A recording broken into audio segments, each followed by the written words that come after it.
మల్లిక మేకకి ఇద్దరు పిల్లలు, బుజ్జి మేక, చిచ్చు మేక. వాళ్ళిద్దరినీ తను చాలా ప్రేమగా చూసుకుంటూ ఉంటుంది. రోజు పనికి వెళ్ళి ఇంటిని గడుపుతూ ఉంటుంది. పిల్లలిద్దరూ చిన్నపిల్లలు కావడంతో వాళ్ళని వదిలి పనికి వెళ్ళడం నచ్చకపోయినా సరే తప్పక రోజు పని చేస్తూ ఉంటుంది. పిల్లలు కూడా బుద్ధిగా ఉంటారు. వాళ్ళు స్కూల్ నుండి ఇంటికొచ్చేలోపు మల్లిక మేక ఇంటికొచ్చేస్తూ ఉంటుంది. పిల్లలకి ఏ లోటు లేకుండా చూసుకుంటూ ఉంటుంది. అలా ఒకరోజు మల్లిక మేక తన ఇద్దరు పిల్లలతో, నేను పని కోసం బయటికి వెళ్తున్నా, మీరు జాగ్రత్తగా ఉండండి. అమ్మ, ఈరోజు నువ్వు తొందరగా ఇంటికొచ్చి, నిన్న ఆలస్యమైంది కదా. నిన్న పని ఎక్కువగా ఉండి ఆలస్యమైంది పుచ్చి, ఈరోజు తొందరగానే వచ్చేస్తానులే. అవునమ్మా, నీవు ఆ ఇంటికి తొందరగా వస్తే మనం కలిసి ఆడుకుందాం.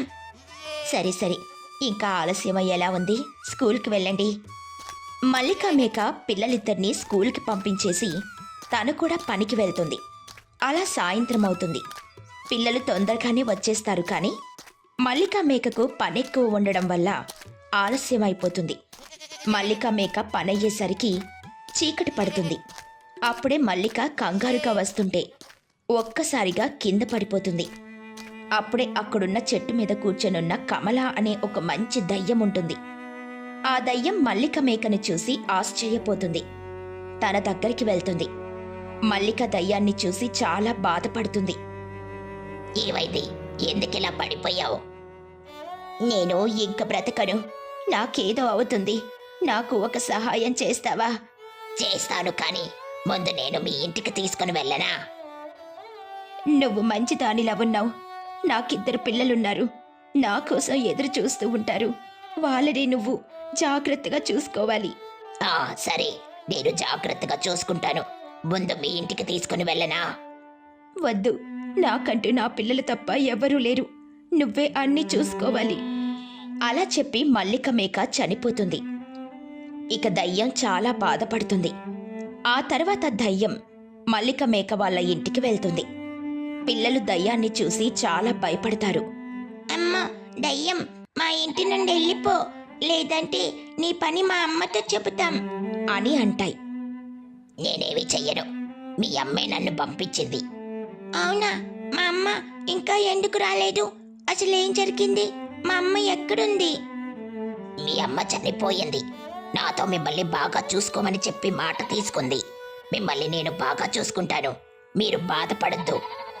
పిల్లలు బాగా ఏడుస్తారు. దయ్యం వాళ్ళని బాధగా ఓదారుస్తుంది. అలా పిల్లలిద్దరూ దయ్యాన్ని నమ్ముతారు. తనతో ప్రేమగా ఉంటారు. అలా ఆ రోజు గడుస్తుంది. తర్వాత రోజు ఉదయం దయ్యం మేక పిల్లల్ని లేపి వాళ్ళు స్కూల్కి వెళ్ళడానికని వంట చేస్తుంది.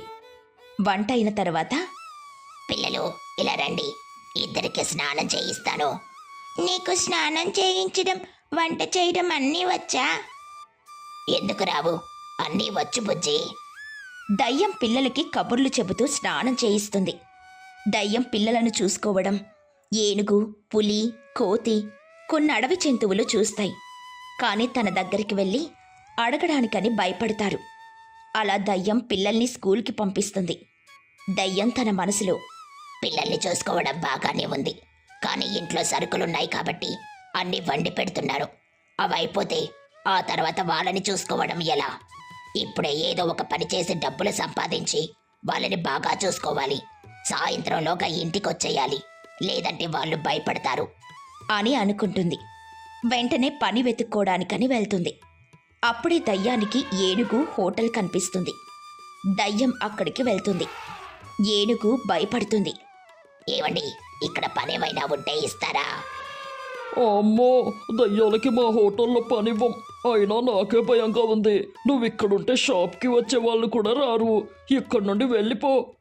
లేదండి, నేనెవరిని ఏమీ చెయ్యను. లేదన్నా కదా, వెళ్ళిపో, నాకు భయంగా ఉంది. దయ్యానికి ఏం చెయ్యాలో తెలియక వెళ్ళిపోతుంది. అలా పులి చికెన్ షాప్కి వెళ్తుంది. పులి భయంతో వణుకుతూ ఉంటుంది. నాకేమైనా పనుందా? దయ్యానికి పనేంటి? నా దగ్గర ఏ పని లేదు, నన్ను వదిలేయ్. నేను మిమ్మల్ని కాని ఎవరిని ఏమీ చెయ్యను. నాకు భయంగా ఉంది, నువ్వు ఇక్కడి నుండి వెళ్ళిపో అని అంటుంది. దయ్యం బాధపడుతుంది. ఇంకా ఎవరూ పనివ్వకపోవడంతో చాలా నిరాశగా ఉంటుంది. ఏం చెయ్యాలా అని ఆలోచిస్తూ కూర్చుంటుంది.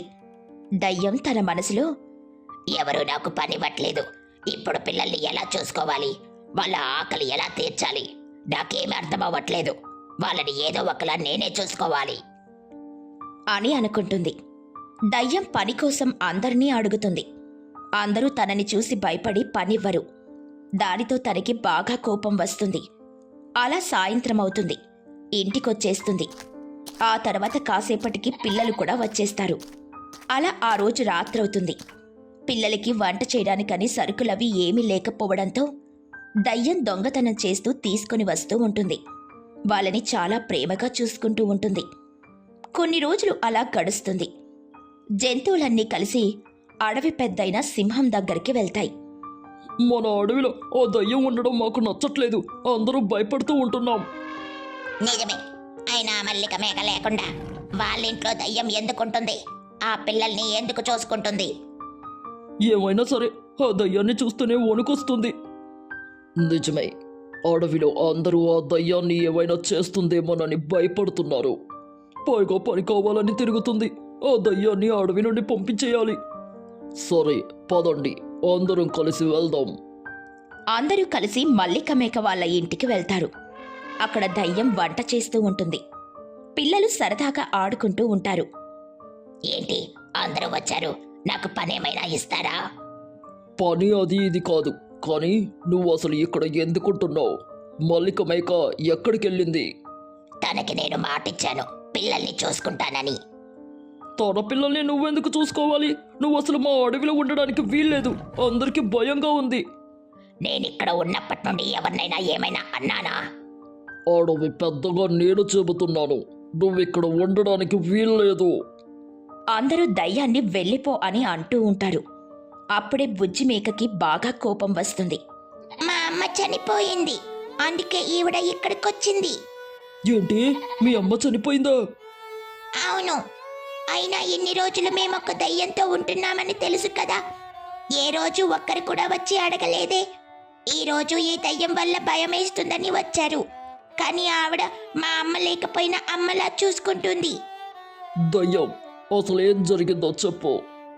దయ్యం జరిగిందంతా చెబుతుంది. అందరూ చాలా బాధపడతారు. వాళ్ళ తప్పుని అర్థం చేసుకుంటారు. అయ్యో, ఏ రోజు మేము ఎవరం ఈ విషయం అడగలేదు, మమ్మల్ని క్షమించు. నిజమే, మీరెందుకు తనతో ఎలా ఉంటున్నారో అని అర్థం చేసుకోలేకపోయాం. తెలియక నిన్ను ఇబ్బంది పెట్టాం. నీకు మేము ఏదో ఒక పని ఇస్తాం, సరేనా? అది చాలు, పిల్లల్ని జాగ్రత్తగా పెంచుతాను. నేను వీళ్ళ అమ్మకిచ్చిన మాట నిలబెట్టుకుంటాను. ఇకపై మీరు ప్రశాంతంగా ఉండొచ్చు. ఏమైనా సాయం కావాలంటే మాలో ఎవరినైనా సరే అడగేయండి. దయ్యం అయినా ఒక తల్లినని ఇప్పుడే అర్థమయ్యింది. అలా దయ్యాన్ని పొగిడి అందరూ ఎవరింటికి వాళ్ళు వెళ్ళిపోతారు. దయ్యం పిల్లల్ని ప్రేమగా చూసుకుంటూ ఆనందంగా ఉంటుంది.